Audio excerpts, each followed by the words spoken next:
শিক্ষা উপদেষ্টা অধ্যাপক ওয়াহিদউদ্দিন মাহমুদ বলেছেন, ৮ বছর আগে একটি সরকার বিবেচনাহীনভাবে ৭ কলেজকে ঢাকা বিশ্ববিদ্যালয়ের অধিভুক্ত করে, যার ফলে জটিল সমস্যা তৈরি হয়েছে।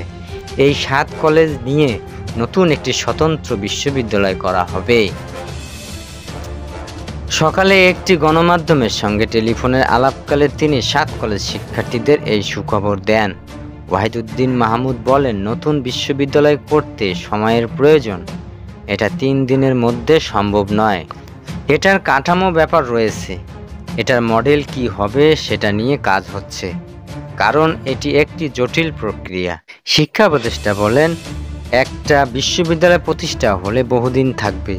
এখানে বহু বছরের শিক্ষার্থীদের স্বার্থের ব্যাপার রয়েছে, তাই আমরা তড়িঘড়ি করে অবিবেচনামূলক সিদ্ধান্ত নিলে হবে না। ভেবেচিন্তে সব কিছু করা হবে।